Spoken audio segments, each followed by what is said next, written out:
L'idée, c'est que quand quand on se lance comme ça, c'est hyper important de savoir où est-ce qu'on va. C'est-à-dire, quel est ton but et assez à court terme. Pas forcément où est-ce que tu vas être dans L3 ou à plus tard, mais vraiment, là, ta prochaine échéance. Donc, il y a deux questions à se poser. Est-ce que ce qui compte, c'est la fin? Donc là, tu vas voir les études, là. Et à la fin, souvent, tu as un partiel, ou un concours, ou un examen. Donc là, tu as les cours. Et la première question à se poser, c'est est-ce que cette partie-là, elle est importante? Donc là, c'est le contrôle continu. Et ça, c'est le contrôle final, quoi. Donc, suivant les études qu'on fait, etc., c'est pas important pareil. Par exemple, dès que tu as une notion de dossier, ça, c'est important. Mes lycéens, par exemple, ça, c'est important. Mais ça, c'est pas très important. Parce que au final, le bac, il sert à rien. Alors qu'en prépa, c'est l'inverse. Ça, c'est pas très important. Mais ce qui compte, c'est combien tu fais au concours.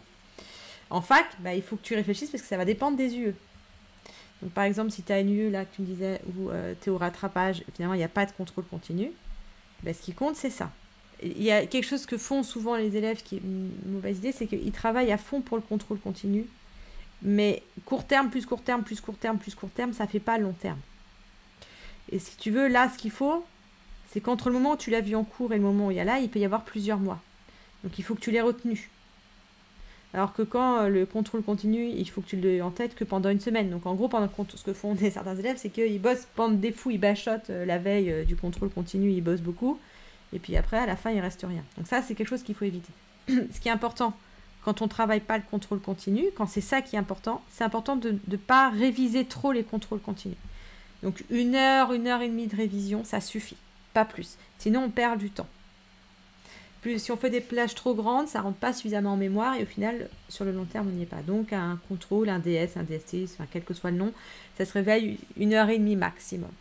Si tu veux, il y a deux morceaux assez différents. Tu as tes études là. Toute la durée des études, elle est là. Là, il y a l'examen final. Et en fait, tu as toute une partie où tu vas apprendre. Et donc là, comme tu apprends, et tu vois, tu es loin de l'examen, que ce soit de l'apprentissage dit ancré ou à long terme. Il faut aller mettre les choses en mémoire à long terme. Parce que si tu mets les choses dans la mémoire qui retient une semaine, bah, l'examen final, tu n'auras plus rien. Donc, on n'est que sur de l'apprentissage à long terme. Toutes les choses qu'il faut savoir faire parce qu'il faut avoir fait dans la semaine pour s'en rappeler, ça ne sert à rien. On ne va même pas essayer de les faire.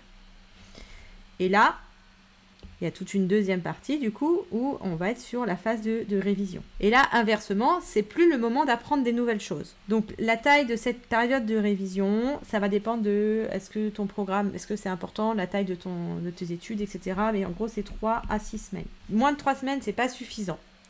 Tu as besoin de te mettre en mode entraînement. En fait, ton cerveau a besoin d'au moins 3 semaines pour que les choses soient ancrées. Donc, si tu vois des nouvelles choses là, moins de 3 semaines avant, et bah du coup, ton cerveau, il va pas réussir à les maîtriser. Et inversement, plus de 6 semaines, ça sert à rien non plus. C'est trop longtemps avant l'examen et tu t'en souviendras pas le jour de l'examen. Et donc, c'est hyper important parce que les deux façons de travailler sont très différentes entre ces deux moments-là. C'est pas du tout la même façon de travailler. Donc, c'est important de faire une cassure, de savoir à quelle date. Donc, la première chose à faire quand tu prépares un examen, c'est de trouver la date de ce moment où tu passes en mode révision. Il faut qu'à cette date-là, l'apprentissage soit fini, c'est-à-dire que tu aies vu tous les chapitres. Quel que soit ce qu'a fait le prof, si le prof il fait des nouveaux chapitres ici, c'est son problème, mais toi, tu dois les avoir déjà vus avant. Autre façon de dire, tous les chapitres que tu as vus là, c'est tous ceux que tu passeras à l'examen. Tous les autres, ce sera des impasses. Il vaut mieux faire des impasses. Donc, si tu n'as pas le temps de tout faire, parce que c'est trop court ça, il faut faire des impasses, c'est-à-dire choisir les chapitres que tu vas faire ou pas. Ça, c'est dans la phase verte. Ce qui est important, c'est construire, dans la phase verte, c'est construire la progression, si tu veux. Alors, souvent, le prof le fait pour toi. Mais si tu es en distanciel, si voilà, tu es un peu, etc., si ton prof, tu n'es pas convaincu, il va falloir un petit peu mettre le nez dedans. Si tu es au rattrapage, des fois, il va falloir construire la progression. Il faut aller regarder les annales de ton examen final pour aller repérer les chapitres qui tombent. Quels sont ceux qui tombent souvent? Pourquoi je te parle des annales? Parce que du coup, l'idée, c'est de faire d'abord les chapitres qui tombent souvent. Ça paraît logique parce que, en fait, ce qui va se passer, souvent ce que font les élèves, là, ils font le chapitre 1, puis là, le chapitre 2, puis là, le 3, puis là, le 4, puis là, le 5. Et nous, on va pas faire ça. On va faire le 1. Le 1, il va faire tout ça. Et le 2, il va faire tout ça. Et le 3, il va faire tout ça. Donc tu vois, les chapitres les premiers, on va les voir le plus longtemps que ceux qu'on va faire en dernier. Donc on va mettre les plus importants d'abord. Alors les plus importants, c'est soit ceux qui tombent souvent, plus ceux où il y a des bases. Pas forcément ça tombe, mais par exemple, en thermo, celui sur le premier principe, par exemple, ou celui qui explique ce que c'est que l'entropie, il va quand même falloir le faire en premier, parce que c'est lui qui va porter la base de tout le reste. Ce que j'aime bien, moi, c'est passer 3 semaines sur chaque chapitre. Donc tu as 3 semaines d'apprentissage actif sur chaque chapitre, et après il passe en mode passif, où tu vas voir dans ton emploi du temps de révision, il va apparaître, mais juste en rappel ou juste en révision. Mais il y a 3 semaines actives sur chaque chapitre. Et donc l'idée après, c'est de mettre les chapitres en mémoire petit à petit. D'accord? Un par un, on va les mettre en mémoire. Et donc c'est ça qui dure 3 semaines. Minimum. Hein. Après, si c'est 4, voilà. Après, si c'est trop, du coup, bon. Après, on fait ce qu'on peut, hein, etc. Donc l'idée, c'est de le mettre en mémoire à long terme. On a 2 mémoires. On a la mémoire de travail. C'est une table comme ça avec des cases. Et le nombre de cases dépend de t'es né avec. Il y en a, ils sont nés avec 3, il y en a, ils sont nés avec 7. Et puis c'est comme ça, tu peux rien changer. Dans la mémoire à long terme, il y a plein de mémoires, mais celle qu'on utilise à l'école, c'est la mémoire sémantique. On va mettre les concepts, le vocabulaire, tout ça. Donc là, c'est ce qui fait qu'on comprend les choses. Et il y a la mémoire procédurale. C'est là où on va mettre les processus. Ça va être les techniques aussi. Donc concrètement, c'est 2 mots compliqués pour dire qu'on travaille pas pareil le cours et les exos. Pareil justement de la trace écrite, qu'est-ce qu'on met sur feuille, sur cahier. Ça, l'idée c'est de le faire. Tu peux avoir un cahier où tu les fais, etc. Mais tu peux mettre 2 cahiers différents, tu vois. Et l'idée aussi, c'est que le cours, tu sortes aussi des fiches que tu puisses réviser, des moments, etc. etc. Quand j'ai un chapitre. Donc l'idée, c'est d'être, on commence semaine 1. Donc là, on est entièrement en mémoire sémantique. Donc on n'est que sur le cours. On commence toujours par le cours. Le cerveau a besoin de comprendre les concepts. C'est la phase que j'appelle de prise de connaissance. Donc là, l'idée, c'est de comprendre les idées essentielles, plus les articulations, le lien entre les concepts. Est-ce que je comprends l'idée principale du chapitre? C'est quoi? Donc dans mon programme, ça va être les vidéos qui s'appellent Comprendre vraiment. Après, ça va être la suite. Si jamais elle manque, si jamais avec ton cours, tu n'arrives pas à comprendre les grands concepts et l'articulation, tu me dis, et on fait la vidéo en live comme ça, et puis etc. D'accord? T'arrêtes pas, si elle n'y est pas, je te la fais. L'idée, c'est cette phase de prise de connaissance, c'est il faut aller trouver des cours que tu comprends. Donc ça peut être soit celui du prof, donc si tu es en présentiel, aller au cours du prof, ou aller regarder, etc. Ça peut être aussi sur YouTube. Alors YouTube, cours papier, livre, c'est intéressant. Attention, l'idée, c'est de pas, à chaque chapitre, aller chercher sur YouTube. Tu cherches un prof, 2-3 chaînes que tu aimes bien sur YouTube, tu regardes ces 2-3 chaînes. Tu achètes un livre que tu aimes bien, tu regardes sur ce livre. D'accord? Si tu as les cours papier, tu regardes. Mais l'idée, c'est de choisir au maximum 3-4 trucs parmi ces choses-là et d'aller toujours chercher les mêmes. Sinon, tu perds trop de temps à aller chercher et tu t'égares et tu mélanges les trucs, etc. Donc, on limite le nombre de sources différentes. Si le cours de ton prof est bien, tu prends ça. Avec les vidéos que je fais qui donnent un nouvel éclairage, ça suffit largement. Et c'est tout pour la première semaine. Donc là, la trace écrite que tu donnes à l'écrit, ça va être une carte mentale. Donc ça va être les grandes idées, carte mentale avec les grandes idées. Et par exemple, tu ne vas pas aller apprendre par cœur les formules, les choses comme ça.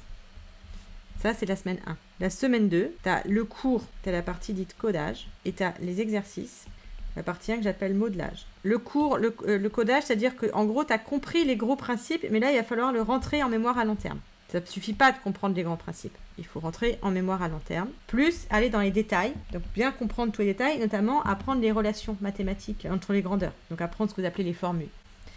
Donc le codage, ça va être faire des liens entre ce qui est nouveau dans le cours et ce qui est déjà en mémoire, pour le rentrer en mémoire. Tout ce que tu vois, tu n'arriveras pas à retenir dans le long terme. Tu fais des flashcards. Tout ce qui va être codage et flashcards, tu trouveras ça sur le manuel. Il y a une vidéo sur le codage, il y a une vidéo sur la flashcard. Et puis après, en parallèle, il faut faire les exercices. Donc là, tu fais la phase 1, qui est la phase de modelage. La phase de modelage, c'est typiquement ce qu'on fait en TD, c'est-à-dire qu'il faut regarder quelqu'un qui sait faire. Avant d'aller regarder le modelage, il faut faire une première étape qui est identifier les savoir-faire à maîtriser. C'est-à-dire que dans un chapitre, tu as des exercices qui sont toujours les mêmes. C'est ce qu'on appelle les exercices types, quoi. Il faut aller identifier ce que c'est ces exercices types. Et ensuite, il faut aller regarder quelqu'un qui sait faire un exercice type. Alors, si tu n'as pas ça, idéalement, aller chercher une vidéo, idéalement, regarder ton prof qui le fait au tableau. Moi, je sais que quand j'enseigne ces exercices-là, je le fais au tableau. J'explique ce que je fais. Et en fait, ce qu'il y a, c'est que beaucoup de profs zappent cette étape-là, qui est hyper importante parce que comme eux, ils savent faire, ils ont oublié qu'ils ne savaient pas faire. Et du coup, il ne voient pas l'intérêt de montrer comment on fait. Et du coup, bah, c'est cette étape-là qui manque à tous les élèves. Donc, des fois, tu as des exercices corrigés, donc tu peux essayer de comprendre. Si à un moment, tu vois que tu n'arrives pas à comprendre sur un savoir-faire, tu m'envoies l'exercice, je te fais la vidéo de modelage. Reste pas bloqué avec ton exercice. Et donc là, oui, du coup, ce qu'on a oublié de dire, c'est pendant le codage, là, ce que tu produis, c'est un cours écrit. Alors, idéalement, une fiche. Et plus les flashcards qui vont avec. Tu vas pouvoir alimenter tes fiches avec le modelage.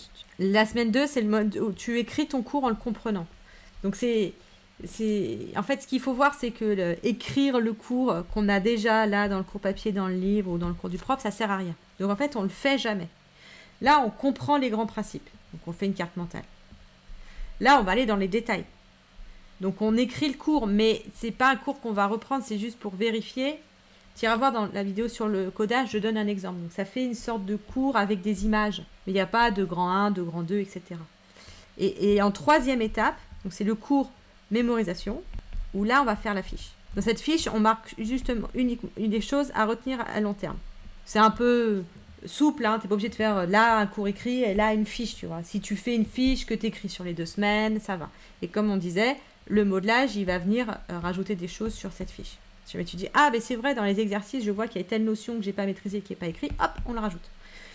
Mais là, l'idée, c'est qu'à la fin de cette semaine-là, tu as un petit format, tu vois, genre un recto, avec les idées importantes et que tu vas pouvoir reprendre un peu de temps en temps pour bien le garder en mémoire. Et les exercices, tu passes en étape 2. Le modelage, c'est pas forcément très long, parce qu'il suffit de regarder quelqu'un faire, etc. Si jamais tu galères parce que tu n'as pas le cours, parce que tu vois pas quelqu'un qui fait, que tu as juste exercices corrigés et tout, ça peut être plus long. Mais l'étape d'après qui peut commencer là, c'est ce qu'on appelle la pratique accompagnée. C'est-à-dire faire les exercices, idéalement, pas tout seul. C'est pas évident dans ton cas, mais idéalement, c'est le moment où on commence à faire les exercices. Alors, avec le cours ouvert, alors, idéalement la fiche plutôt, ouvert pour bien vérifier qu'on a tout sur la fiche. On peut aller demander avec des camarades, on peut le faire à plusieurs, ça c'est vraiment l'étape où on peut le faire à plusieurs pour essayer de bien comprendre et on a aussi accès à la correction. D'accord? On se fait accompagner par des gens, par des objets, par des choses. Et là, tu peux le continuer jusqu'à ce que tu te sentes à l'aise. Et une fois que tu te sens à l'aise, ça peut être en semaine 3, mais peut-être que ça peut être un peu après, là pour le coup, eh ben, il faut passer à l'étape d'après qui est la pratique délibérée. Et ça, ce qui est important, c'est que c'est sur les mêmes exercices. Les exercices, tu les identifies là. Une fois que tu as identifié les savoir-faire à maîtriser, les exercices types, ces exercices, tu vas les travailler en pratique accompagnée, puis en pratique délibérée. Et tu vas les refaire, les mêmes exercices, jusqu'à ce que tu saches les faire rapidement sans y réfléchir. Comme j'ai mes élèves, il n'est plus dans le cerveau, il est dans le stylo. L'avantage, c'est qu'une fois que tu l'as rangé dans le stylo, bah, ça ne prend pas de place dans le cerveau. Et du coup, dans le cerveau, tu peux mettre l'énoncé, essayer de comprendre les trucs, etc. Mais si ton cerveau il est entièrement pris par la maîtrise du cours et des trucs de base, c'est mort. Donc, les refaire. Et donc là, on est correction fermée. Donc, on se sert juste de la correction à la fin pour vérifier qu'on a bon, en temps limité idéalement. Alors, si au début, on n'y arrive pas, on s'entraîne, mais jusqu'à ce qu'on n'arrive pas à faire les exercices en temps limité, correction fermée, ça veut dire qu'on ne les maîtrise pas assez, il faut les reprendre. Et ça, tu peux continuer ça. La 3e semaine, elle peut durer. Donc, il y a, si tu veux, ces 3 étapes sur chaque chapitre. Est-ce que tu en es à la prise de connaissance, codage, modelage, et mémorisation et pratique délibérée.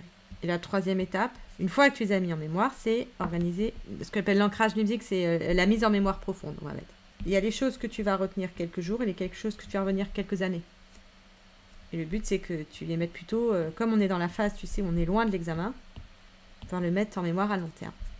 Et donc ça va être de la mémorisation espacée.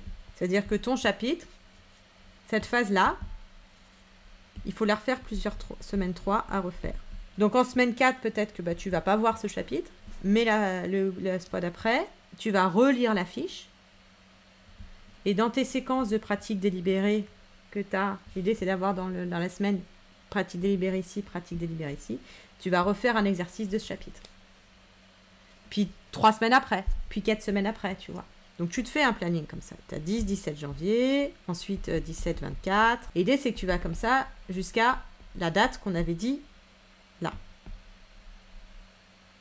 Et bien là, tu sais que le chapitre 1, ici il est en semaine 1. Ici, il est en semaine 2. Ici, on est en semaine 3. Et puis, on a dit, on va remettre une semaine 3 ici. Et puis, peut-être une semaine 3 ici. Peut-être une semaine 3 ici. Donc là, on laisse de la semaine, et puis semaine 3. Et puis, tu as le chapitre 2. Mais du coup, ton chapitre 2, alors, soit tu as beaucoup de temps de travail, ou c'est une autre, tu peux le mettre en parallèle, hein. Mais si tu... Voilà. Et puis, évidemment, si tu n'as plus assez de place pour mettre des chapitres, parce que tu n'as juste plus de place pour apprendre, ben, tu vas le mettre là. Semaine 1. Semaine 2. Semaine 3, et puis là une semaine 3, et puis là une semaine 3. Et donc, si tu veux, chapitre 3, pareil, ben là, tu vas le mettre en semaine 1, semaine 2. Alors, tu peux en avoir 2 en semaine 1. Hein. Tu vois, peut-être que la semaine là, tu vois, là, on va faire le chapitre 3 et le chapitre 4. Ça dépend aussi du temps de travail que tu peux faire. Et donc, en fait, si tu veux, après, chaque semaine, tu regardes, tu dis, ah, bah, aujourd'hui, qu'est-ce qu'il faut que je fasse? Ah, bah, il faut que je fasse la semaine 3 sur chapitre 1. Là, chapitre 2, semaine 3. Ah, il faut aussi que je commence à comprendre cela. Et puis après, tu vas voir que tu vas avoir des révisions sur d'autres chapitres. Et donc, l'idée, c'est d'avoir un calendrier comme ça écrit dès le début de ta semaine. Et de mettre, tac, tac, tac, comme tes trucs comme ça. Et comme ça, chaque semaine, tu sais ce que tu as à faire. Ouais, une fois que tu as la date, et là, on fait les annales. Et là, tu vas en faire. Là, tu ne fais que ça, en gros.